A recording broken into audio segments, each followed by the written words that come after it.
예배 설교는 오늘 지금 이 시간 녹화를 통해서 아침 예배가 유튜브에 올라가게 될 것입니다.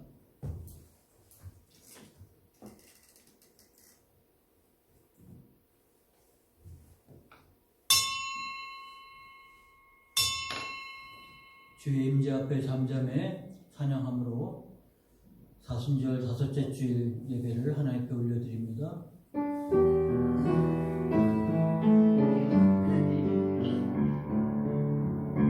주의 임재 앞에 잠잠해 주 여기 계시네. 와서 모두 굽혀 경배해 신령과 진리로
하나님이여, 내 마음이 확정되었고 내 마음이 확정되었사오니 내가 노래하고 내가 찬송하리이다.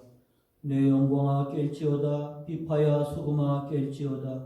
내가 새벽을 깨우리로다.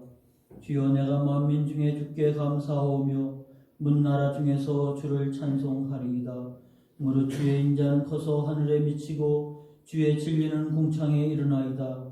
하나님이여, 주는 하늘 위에 높이 들리시며 주의 영광이 온 세계 위에 높아지기를 원하나이다. 아멘.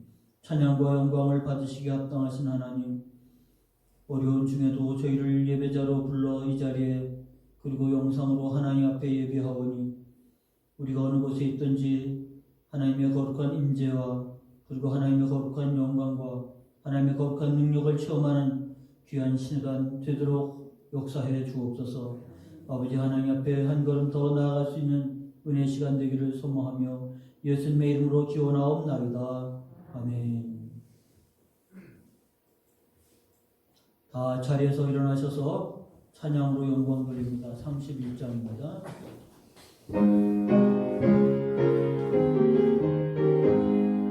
찬양하라 복되신 구세주 예수, 백성들아 사랑을 전하세.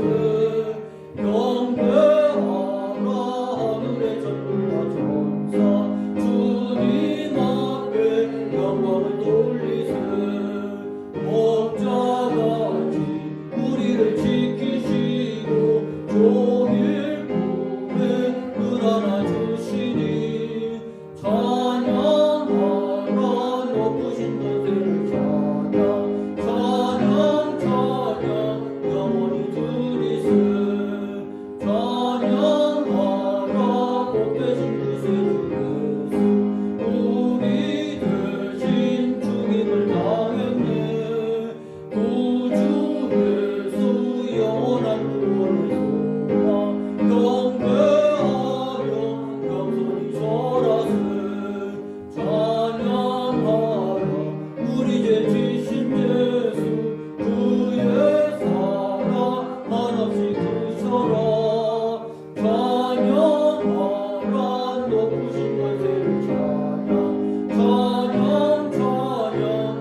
되지 않겠습니다. 기도드립니다. 사람 가운데가 풍성하신 하나님, 이와 같이 주 앞에 예배드릴 수 있는 은혜 주심을 감사합니다. 우리가 함께 하지 못하지만 그러나 주님께서 예배하는 그곳, 그 시간 하나님 그곳에 역사해 주시어서 하나님의 거룩한 임재와 영광을 체험하는 저희가 되게 하여 주옵시고 하나님의 능력을 힘입는 저희가 되게 하옵소서. 어려운 때를 우리가 보내고 있습니다. 하나님 참으로 생전 겪어보지 못한 일들로 인해서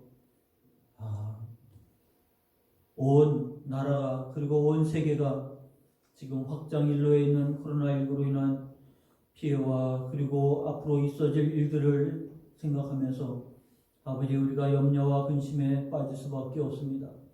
그러나 하나님 이곳에 하나님의 은혜와 뜻이 있음을 압니다. 우리가 눈에 보이는 것으로 하나님 마음에 근심과 염려에 빠지지 않게 하시고 그 너머 역사하시는 하나님의 손길과 섭리와 은혜를 힘입는 저희가 되게 하여 주시옵소서. 우리 하나님의 은혜가 함께함으로 인해서 우리의 믿음 생활은 어려운 중에도 날마다 계속되는 줄 압니다. 특별히 사순절 지나고 있는데 이 어려운 중이지만 그러나 더 하나님 앞에 그리고 말씀 앞에 깊이 은혜를 사모하며 새로운 은혜에 들어갈 수 있는 저희가 될 수 있도록 역사해 주시옵소서. 아버지 어둠의 권세를 이기게 하여 주옵시고 믿음의 승리를 거두는 저희가 되게 하여 주옵시며 아버지 이때 우리가 기도함으로 하나님 신앙의 승리를 이룰 뿐만 아니라 우리 삶에도 새로운 은혜를 체험하는 자리로 나아가도록 역사해 주시옵소서. 아버지 이 나라뿐만 아니라 온 세계에 확장되어 가고 있는 아버지 코로나19 전염병으로 인해서 얼마나 더 큰 피해가 올 것인가.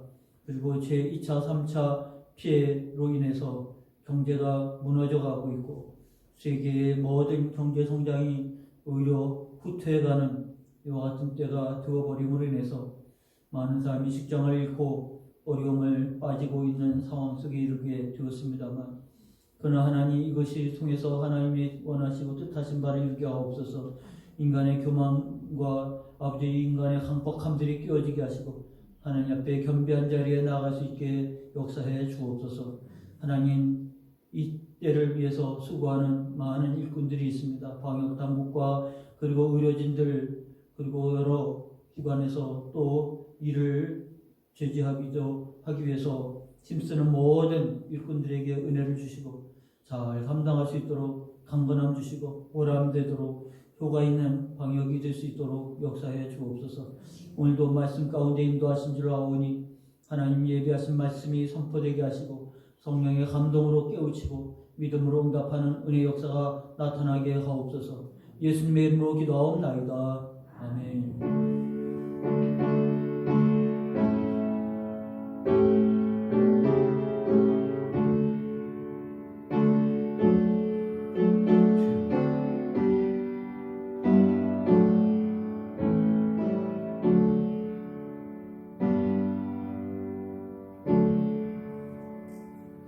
성경은 요한복음 14장입니다. 신약성경 요한복음 14장 15절부터 24절까지 봅니다.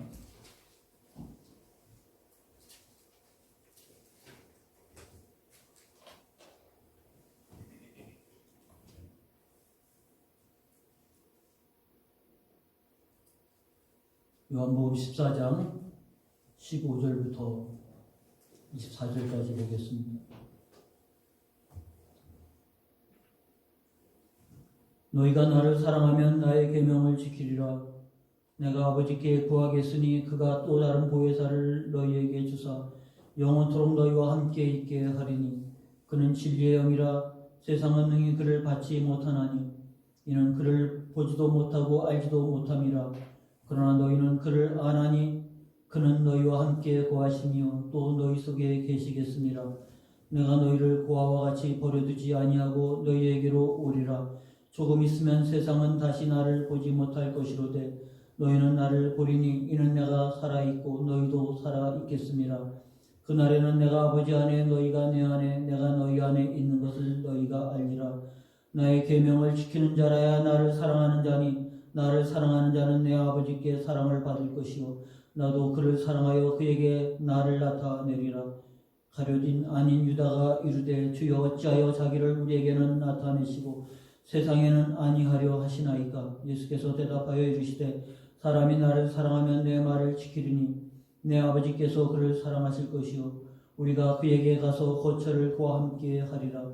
나를 사랑하지 아니한 자는 내 말을 지키지 아니하나니 너희가 듣는 말은 내 말이 아니요 나를 보내신 아버지의 말씀이니라. 아멘. 오늘 본문 말씀 15절부터 시작인데 15절 말씀 우리 한번 같이 크게 한번 읽어보겠습니다. 너희가 나를 시작 너희가 나를 사랑하면 나의 계명을 지키리라. 아멘. 사순절 5째 주일입니다. 여러분 사순절이 벌써 5주가 지나갔는데 사순절을 어떻게 보내고 있습니까? 요즘 코로나19로 인해서 사순절을 느낄 겨를도 없이 벌써 다 지나가고 다음 주면 이제 고난주간에 들어가게 됩니다. 그런데 생각해보면 올해처럼 우리가 사순절을 잘 보내기도 어렵겠다 싶은 생각이 드는 거예요. 다 자가격리 차원으로 멀리도 안 가고 저도 요새 아무데도 안 가고 그냥 계속 집에만 있습니다. 그러다 보니까 오히려 우리가 사순절을 더 잘 보낼 수 있는 기회가 아닐까 싶어요. 그래서 무기력하지 않냐고 오히려 더 신앙에 열심을 내는 기회가 됐으면 좋겠습니다. 요한복음은 복음서 중에서 좀 독특한 성경이라고 말씀드렸습니다. 요한복음은 예수님의 생애를 기록했지만 특별히 다음 주에 있을 예루살렘 입성 동료주일로부터 시작해서 고난주간 한 주간이 요한복음의 전체의 반을 차지합니다. 일주일이 요한복음 21장 중에서 10장을 차지하고 있고요. 그 중에서 예수님이 마지막 제자들과 함께 식사하시고 겟세마네에서 기도하신 그 마지막 몇 시간이 13장부터 17장까지 5장을 차지합니다. 그러면 고난주간 중에서 5장이 바로 반이 그 마지막 몇 시간 동안의 기록이고요. 그러면 요한복음 전체로 봐서 이 마지막 날 예수님께서 하신 기록이 4분의 1입니다. 그러니까 이 몇 시간의 이야기를 요한이 얼마나 집중해서 기록했는가를 알 수가 있죠. 예수님의 3년 생애를 골고루 기록한 게 아니고 일주일을 집중했고 그 일주일 중에서도 마지막 날 그게 요한에게 있어서는 아주 중요했던 것입니다. 오늘 본문은 바로 그 마지막 날 있었던 이야기로 시작이 됩니다. 지난주에도 우리가 살핀 것처럼 베드로를 향해서 예수님 말씀했잖아요. 그때 예수님께서 떠나갈 것을 제자들에게 미리 말씀하셨습니다. 요한복음 13장 35절 지난주에 우리가 본 말씀입니다만 시몬 베드로가 이르되 주여 어디로 가시나이까? 예수께서 대답하시되 내가 가는 곳에 내가 지금은 따라올 수 없으나 후에는 따라오리라. 주님이 어디를 가신다고 그랬어요. 주님이 어디를 가시면 그 다음에 제자들만 있게 되는데 주님은 아셨죠. 지금 제자들에게 무슨 일이 벌어질지.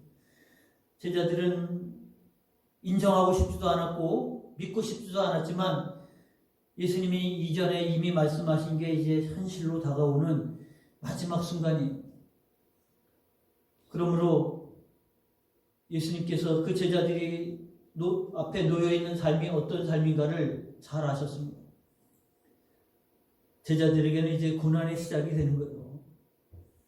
어떤 의미에서 고난의 시작이냐면 이제는 육신으로 같이 3년 동안 더불어 하셨던 예수님이 더 이상 볼 수가 없는 상황이 됩니다. 그날이 올 거라고 아무도 생각하지 않았는데 이제는 예수님을 육신으로 만날 수 있는 기회가 없는 거예요. 그 빈자리라고 하는 것이 눈에 보이는 것뿐만 아니라 그 마음에 차지한 빈자리가 얼마나 클까. 그것으로 인해서 제자들의 고난이 시작이 됩니다. 뿐만 아니라 주님을 따랐던 제자는 12제자뿐만 아니라 많은 사람들이 주님을 따랐습니다. 따랐을 때 그들에게는 다 기대를 가지고 예수님을 따랐지요. 그들의 기대를 엿볼 수 있는 것이 누가복음 24장에 나와 있는 엠마오로 가는 두 제자의 이야기입니다. 엠마오는 그들의 고향입니다. 말하자면 낙향하고 있어요. 실망하고 터덜터덜 고향으로 내려가고 있는 두 제자예요. 도대체 그들에게 무슨 일이 있었는지 한 사람이 갑자기 나타나서 물었던 이야기를 우리가 보게 됩니다. 그 전에 있었던 예루살렘에서 있었던 바로 예수님의 십자가의 사건이죠. 그리고 예수님의 십자가 사건이 바로 안식일 전날에 일어난 일입니다. 그리고 해가 떨어지면서 안식일에 들어가기 때문에 예수님을 십자가에 매달아 놓을 수가 없어서 바로 장사를 지냈던 것입니다. 그러고 나서 안식일에 저녁이 해가 떨어지면서 안식일에 들어가기 때문에 모든 사람들은 올스톱입니다. 움직일 수가 없어요. 안식일에는 이동할 수가 없습니다. 안식일을 보내고 나서 안식 후 첫날, 우리로 말하면 주일날이죠. 제자들은 더 이상 이제 예루살렘에 있을 필요가 없습니다. 그들은 이제 낙향하고 있는 거예요. 실망감을 가지고. 그때 나타난 사람이 왜 무슨 일이냐고 물었을 때 엠마오로 간 두 제자가 예루살렘에 있었던 일을 얘기하면서 우리는 이 사람이 이스라엘을 속량할 자라고 말한 거라. 이분을 통해서 뭔가 기대가 있었던 거죠. 그게 로마로부터 벗어나는 것이든지 굶주림으로부터 벗어나는 것이든지 하여튼 그들의 인생에 있어서 큰 은혜와 복이 될 거라고 생각하고 따랐는데 사라진 거. 기대가 깨지는 거. 더 이상 이제 여기 있을 이유가 하나도 없어. 터덜터덜 엠마오로 가는 두 제자의 모습을 통해서 제자들이 이제는 아무런 바랄 소망이 없고 기대가 깨져버린 속에서 그럼 그들의 고난의 시작이죠. 제자들은 더 말할 나위가 없겠죠. 제자들은 성경에서 계속 보듯 누가 크냐? 누가 크냐? 그들이 예수님을 따라다녔던 동기가, 숨은 동기가 있는 거죠. 예루살렘의 입성을 앞에 놓고 있을 때 그들은 이것이 그들에게서 가장 큰 관심사였습니다. 누가 우편에 앉을 것이냐? 누가 좌편에 앉을 것이냐? 누가 1등이 될 것이냐? 누가 제2인자가 될 것이냐?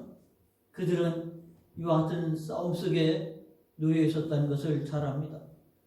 그런데 예수님이 사라져버리니까 누가 크냐가 무슨 의미가 있겠습니까? 오른편이 어디 있고 왼편이 어디 있습니까? 제자들이 기대가 다 사라져버리는 바로 그 같은 순간에 순간적으로 들어가게 된 것이죠. 그러나 더 현실적인 문제가 있습니다. 마태복음 26장에 예수님이 겟세마네에서 붙잡혀 제사장인 가야바 법정에서 신문을 봤을 때 베드로가 멀찍이 뒤쫓아가다가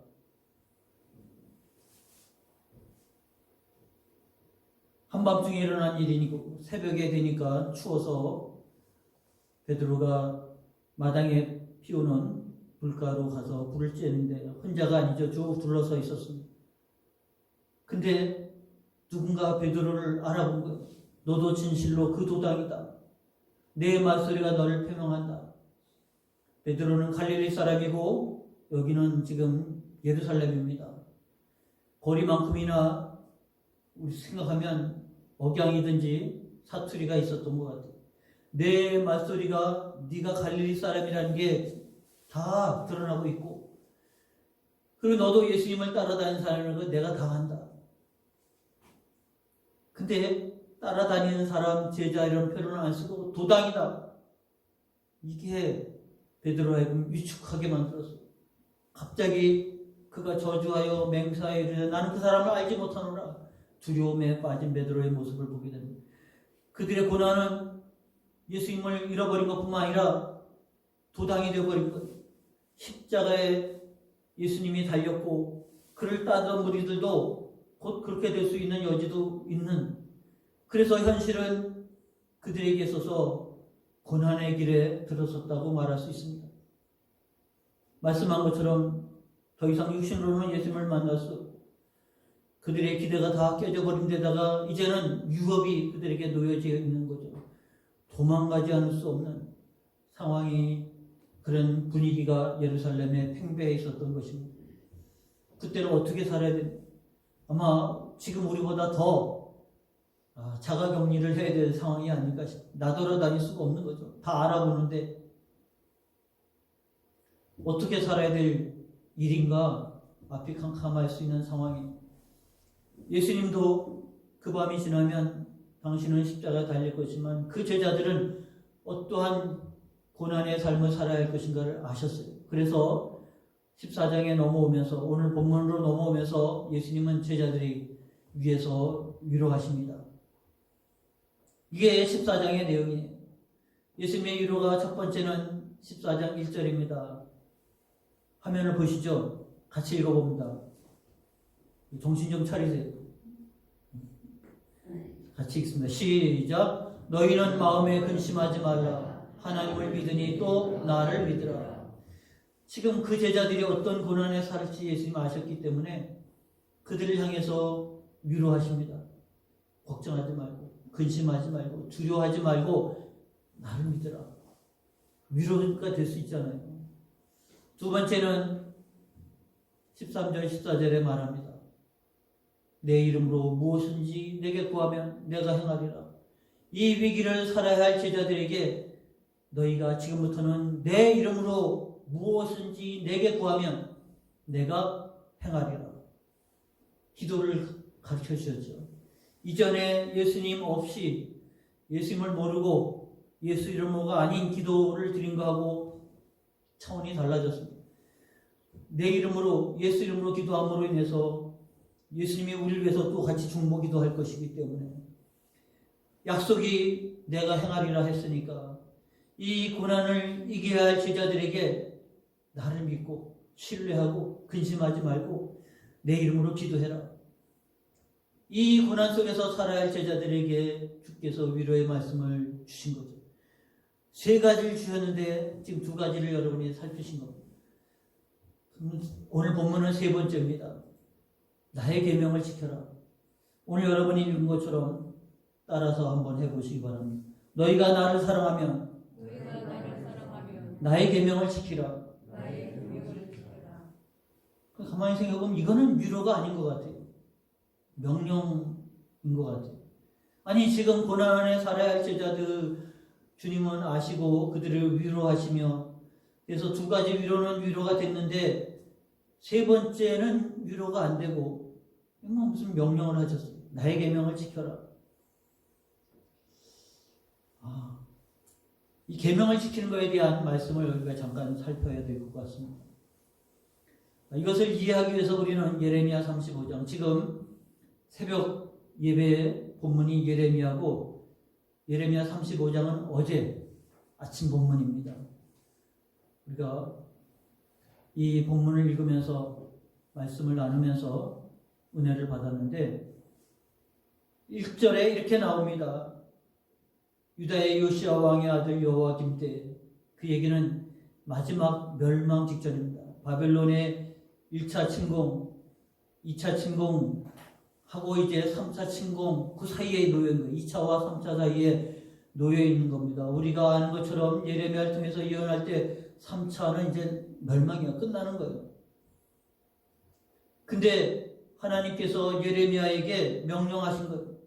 너는 가서 레갑 사람들의 집으로 가서 그들에게 말하고 그들을 여호와의 집 한 방으로 데려다가 포도주를 마시게 하라. 이게 느닷없이 예수님께서 하신 말씀이 느닷없이 이게 무슨 말씀이에요? 무슨 명령인지 이해가 안 됐어요. 일단은 레갑 사람을 찾아가서 그들을 다 데리고 여호와의 집, 성전인데 예배드리는 이런 공간뿐만 아니라 양 옆에 다락이 있어요. 거기는 이제 창고처럼 쓸 수도 있고 사무실처럼 쓸 수도 있는 거예요. 거기를 한 방을 데려다가 가니까 포도주가 쫙 있는데 레갑 사람의 자손들에게 포도주를 마시라고 말씀을 한 거예요. 그랬더니 이 사람들이 그걸 보고 예레미야에게 이렇게 대답을 합니다. 그들이 이르되 우리는 포도주를 마시지 아니하겠노라. 레갑의 아들 우리 선조 요나답이 우리에게 명령하여 이르기를 너희와 너희 자손은 영원히 포도주를 마시지 말라. 우리 조상이 그렇게 말했기 때문에 우리는 포도주 마실 수 없다. 근데 요나답이 계속 무슨 말을 했냐면 너희는 집도 짓지 말고 너희는 파종도 하지 말고 포도원도 만들지 말고 너희는 이렇게 광야에서 천막에서 계속 살아라. 이 얘기를 한 거예요. 이게 이제 점점 미궁에 빠집니다. 무슨 소리야 이게. 여기 레갑의 자손은 쉽게 말하면 모세의 장인 이드로와 같은 유목 생활을 하던 사람입니다.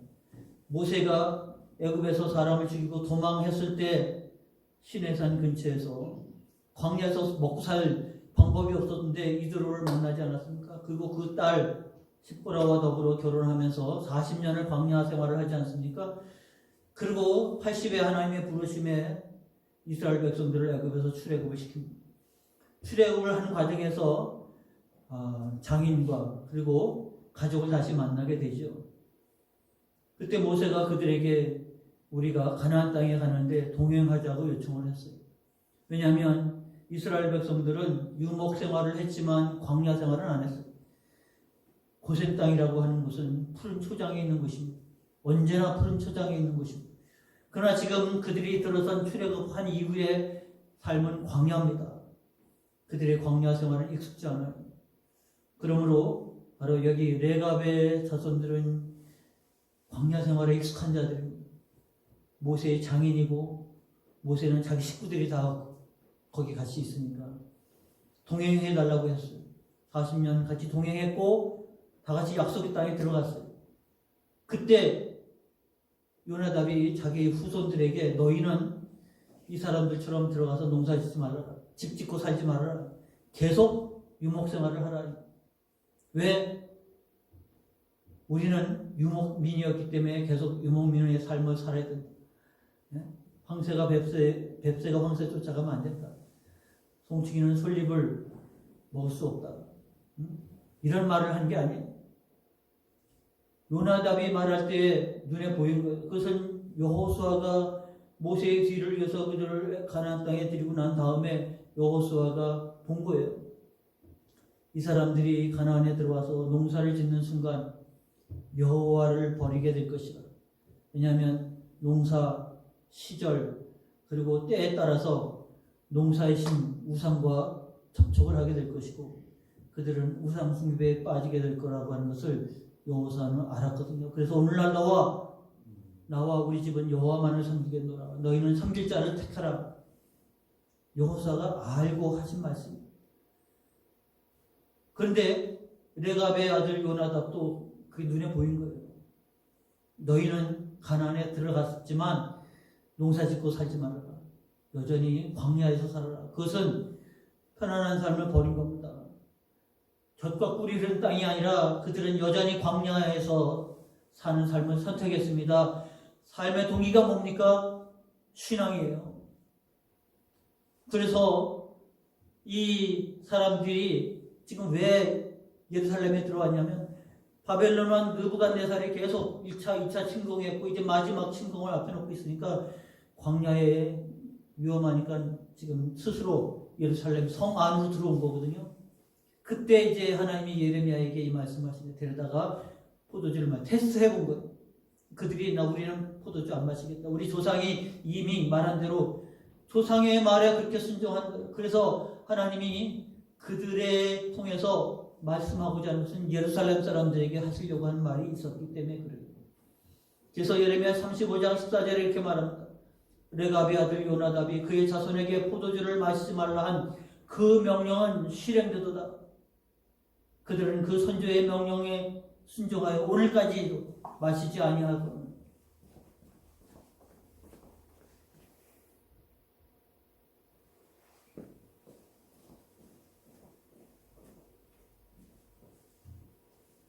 요나답은 그 자손들에게 포도주를 마시지 말라고 한 명령을 따라서 그 자손들은 지금까지 몇백 년 동안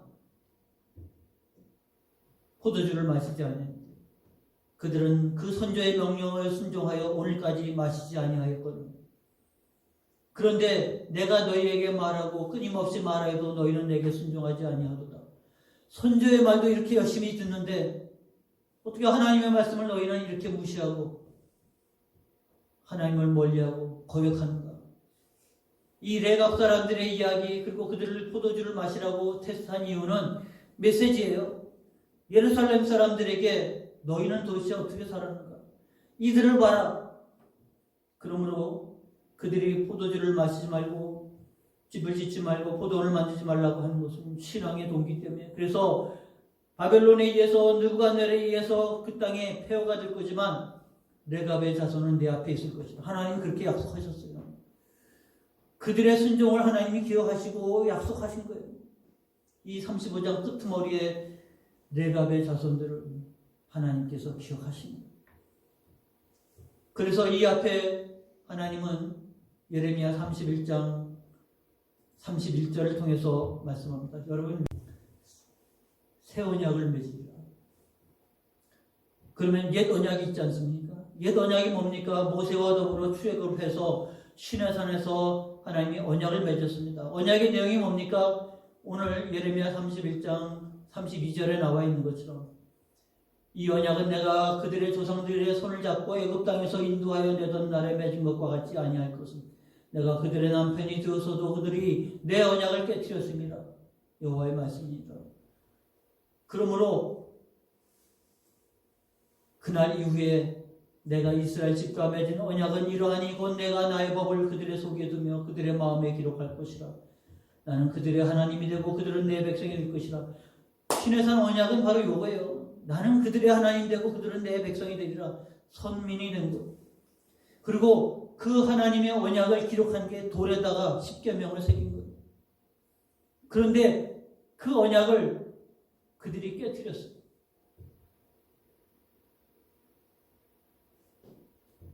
그 나중에는 돌판이 어디 가든지 흔적도 없어요. 언약도 깨뜨렸고, 그래서 하나님은 그들과 더불어 이제는 내가 새 언약을 맺으리라. 이 언약을 이제는 돌에다 새기지 아니하고 그들의 마음속에 새길 것이라. 그들의 마음에 둘 것이라. 그들의 마음에 기록할 것이라. 그래서 그들은 나는 그들의 하나님이 되고 그들은 내 백성이 될 것이라. 하나님께서 이렇게 새 언약을 그들의 마음속에 주셨습니다. 주께서 나의 계명을 지키는 자, 나를 사랑하는 자니 나를 사랑하면 나의 계명을 지키리라 했을 때 지켜야 할 계명을 하나님이 그 마음속에 주셨기 때문에 그렇습니다. 우리는 돌에 새긴 것도 아니고 성경에 기록한 것도 아니고 여러분 마음에 기록했습니다. 여러분의 마음에 두신 겁니다.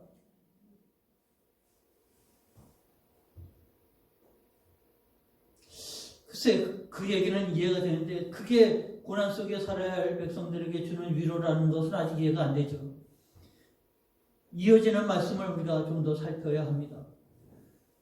뒤의 내용은 아주 단순합니다. 핵심을 세 가지를 여러분 잡으시면 됩니다. 이어서 예수님께서 17절에 이렇게 말합니다.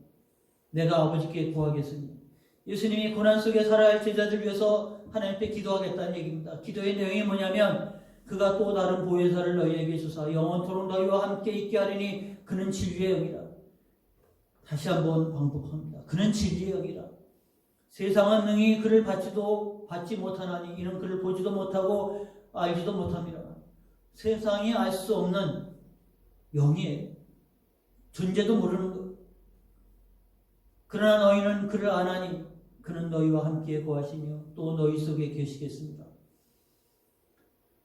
주께서 우리 위해서 고난 속에 살아야 할 제자들 위해서 기도하시되 하나님께서 보혜사를 너희에게 보내주사. 보혜사는 파라클레토스, 파라 옆에 계셔서 우리를 돕는 자라는 뜻입니다. 성령이 우리와 함께 계시겠습니다. 그를 위해서 기도하신다고 했는데 분명한 것은 주께서 하나님의 영이 거하심으로 그 영이 너희 속에 거하신다. 성경에 로마서에 분명히 이렇게 말합니다. 우리가 하나님의 영이 없으면 하나님을 아버지라고 말할 수가 없는 것.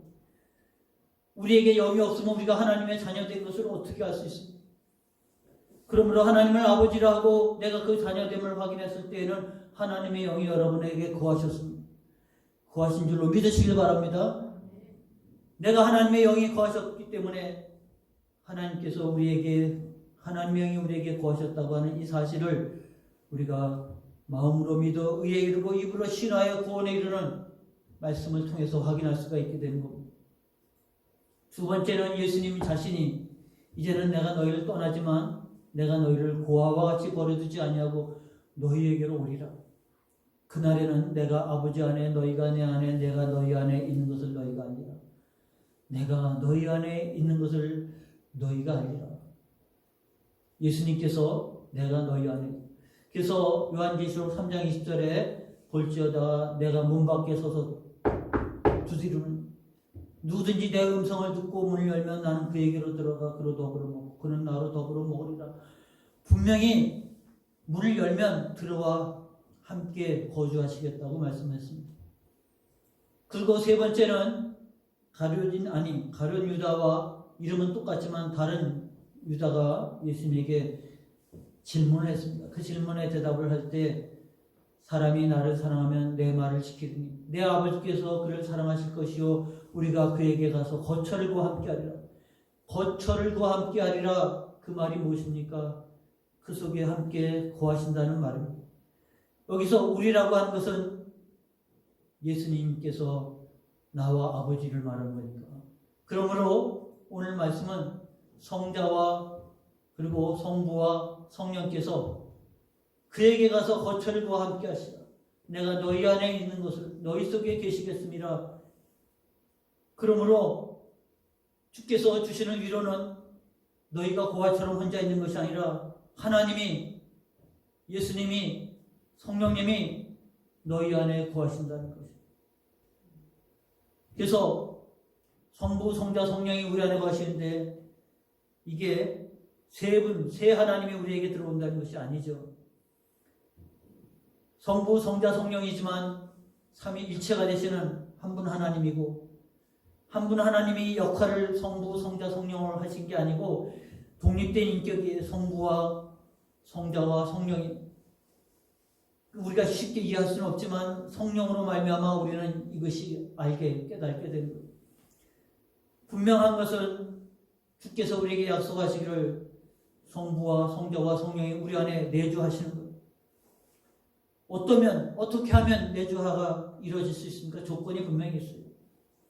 성령은 그들은 세상을 알지 못하지만 너희는 그를 아나니 우리가 성령을 알 수 있는 것은 성령이 우리 안에 있기 때문에 그렇습니다. 내가 성령을 믿기 때문에 그렇습니다.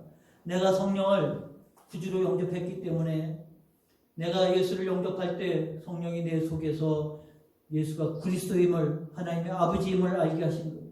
그러므로 우리는 성령을 아는 것은 그리스도를 영접했기 때문에 가능한 것입니다. 나의 계명을 지키는 자라야 내 말을 지킬 때 내주하신 역사가 나타나는 겁니다.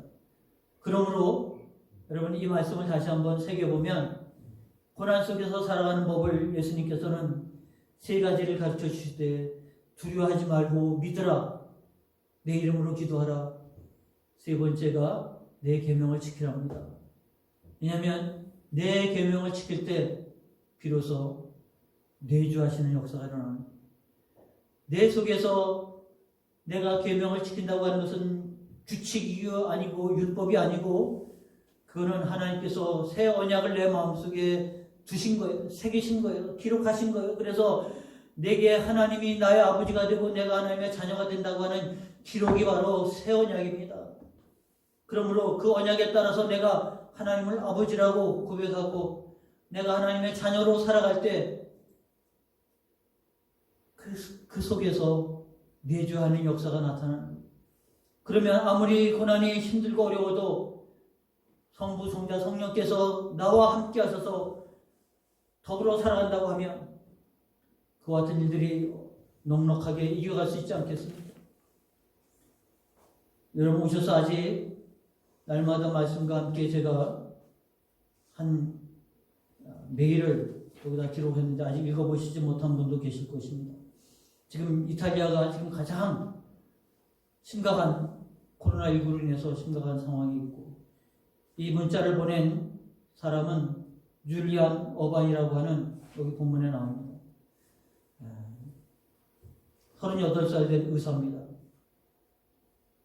바로 이 사태를 몸으로 지금 겪고 있는 사람이고, 그가 친구인 짐 맥카티에게 이 메일을 보낸 내용이 알려져서 모든 사람에게 기도해달라고 하는 편지로 공개가 돼서 제 핸드폰에도 문자로 제가 날라와서 본 얘기입니다만, 그러나 그 가운데에서 보면 자기는 의사이고 자기 동료도 다 그렇고 무신론자였는데, 바로 이 코로나19 사태로 말미암아 그야말로 멘붕의 상태에 빠지게 된 거죠. 근데 이 편지를 보내기 9일 전에 75세 된 목회자 한 분이 확진이 되어서 병원에 입원한 거예요.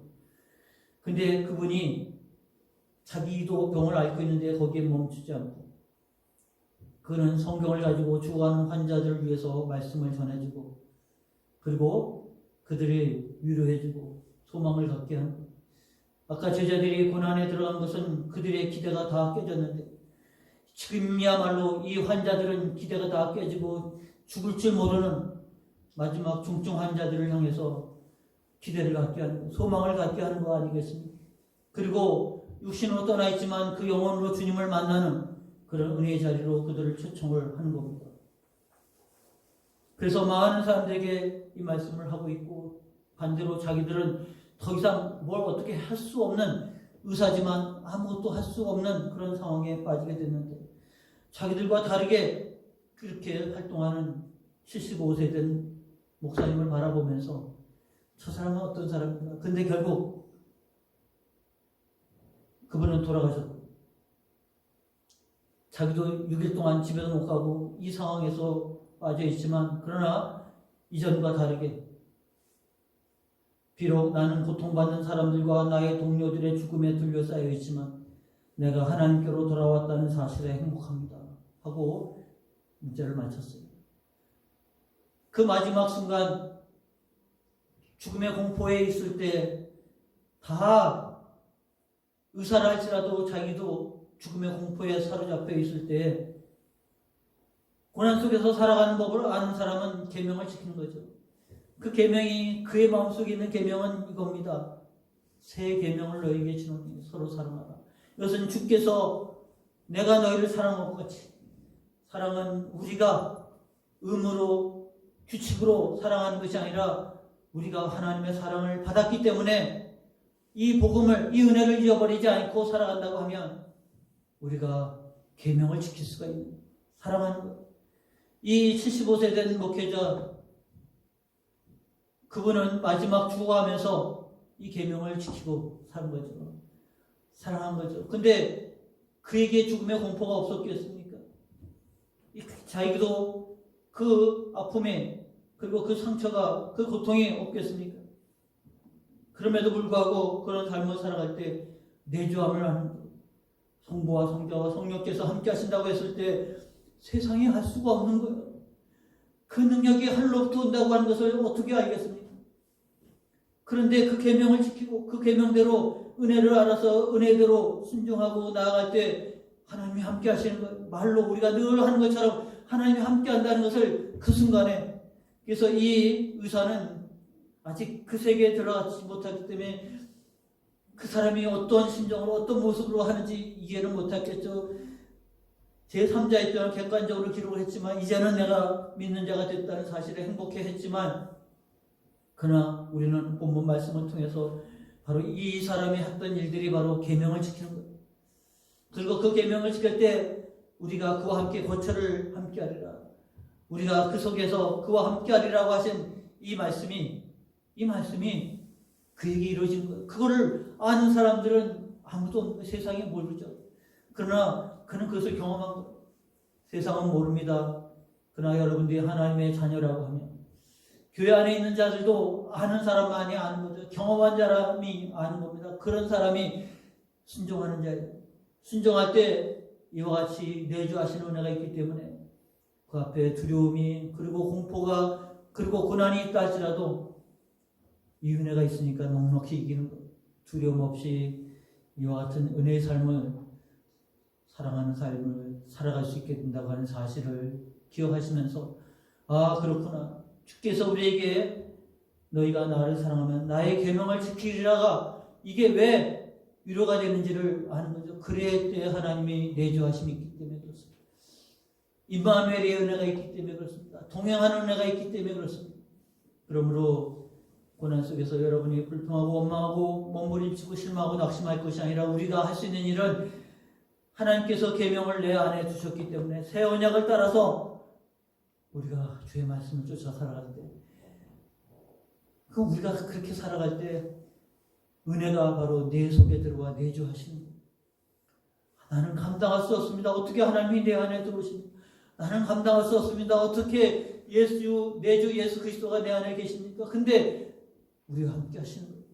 너희 속에 계시겠습니다. 이 은혜 속에 살아가는 신앙이 될 수 있도록 오늘 여러분이 그런 신앙의 결단 속에 나아가는 신앙이 되시길 축원합니다. 기도하겠습니다. 하나님 은혜 감사합니다. 내주하신 은혜를 깨우쳐 주시니 감사합니다. 이제 고난에 살아야 할 제자들을 위해서 주님 그들을 위로하셨고 그들을 믿고 신뢰하라고 말씀했을 뿐만 아니라 내 이름으로 기도하라고 가르쳐 주셨을 뿐만 아니라 너의 마음에 둔 계명을 따라 순종하며 살아라. 하나님의 사람답게 살아라. 하나님의 자녀답게 살 때 하나님의 내주하신 은혜가 그 가운데 있는 임마누엘의 체험을 하는 저희가 되어질 줄로 믿습니다. 믿음으로 이때를 이기게 하시고 앞으로 우리에게 주어진 삶들을 이겨나가는 신앙들이 되게 하옵소서. 예수님의 이름으로 기도하옵나이다. 아멘. 찬송가 336장 부르시면서 준비하신 예물을 봉헌하도록 하겠습니다.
드린 예물 봉헌합니다. 10의 1조 신동윤 안수 집사님, 김명숙 권사님 드렸습니다. 감사 예물 신동윤 집사님, 선경금 신동윤 집사님, 여러분들이 주일 예물 드렸습니다. 기도합니다. 하나님, 어려운 때에 주님 저희가 이렇게 모여 예배합니다. 하나님 앞에 예물 드렸고 하나님 앞에 영광 돌렸고 하나님을 사랑합니다 고백했고 우리의 중심에 오직 우리의 신앙 고백을 하나님 앞에 드리는 시간으로 우리가 예물을 주 앞에 드렸습니다. 하나님 주께서 주의 백성들을 자녀 삼아 주셨사오니 우리의 신앙 고백이 우리 안에 깊이 기록되게 하시고 그래서 이 언약을 따라 순종하며 살아감으로 하나님을 기쁘게 영광을 돌리는 저희가 되어질 뿐만 아니라 하나님의 뜻을 이루는 저희가 다 되게 하여 주시옵소서. 성령의 기름 부심이 함께하는 자리가 되길 원합니다. 어려운 때에 저희들의 가정을 지켜주시고 또 저희들의 기업을 지켜주시고, 그래서 주님 안에서 이와 같은 때 강건한 가운데 하나님 은혜의 자리에 그리고 충만한 자리에 나아가는 신앙들 되게 역사해 주옵소서. 저희들이 기도 가운데 있는 모든 자녀들의 가정도 함께해 주옵시고 믿음에 흙게 설 수 있도록 역사해 주옵소서. 주의 것을 알고 주의 선한 일들을 위해서 또 감사함으로 예물 드렸사오니 이 예물을 통해서 주의 영광 크게 드러내도록 복을 더하여 주시옵소서. 주의 은혜가 함께하는 자리가 되기를 소망하며 예수님의 이름으로 기도하옵나이다. 아멘.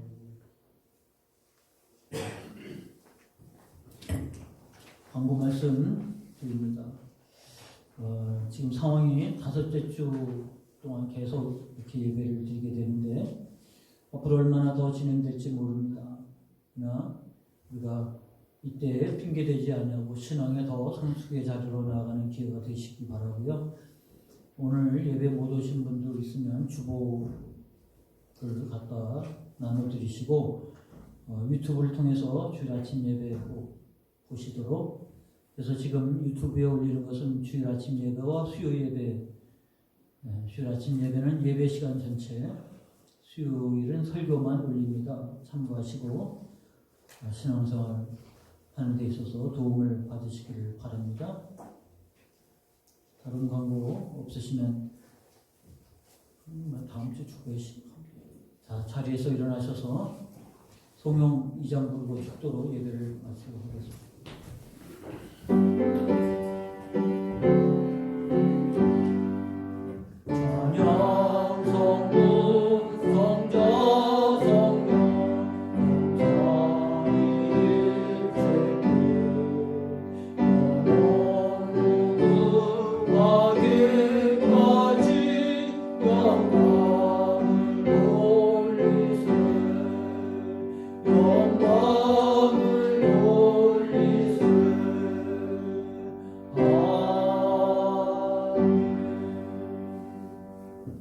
이제는 우리 주 예수 그리스도의 은혜와 하나님 아버지의 무한한 사랑하심과 성령님의 감화 감동 교통 충만하심이 성령 그리고 우리 주 예수 그리스도 그리고 아버지께서 내주하심을 은혜를 믿고 말씀에 순종하며 살아가기를 결단하는 저희들 위해 지금부터 영원토록 함께하옵기를 간절히 축원하옵나이다. 아멘.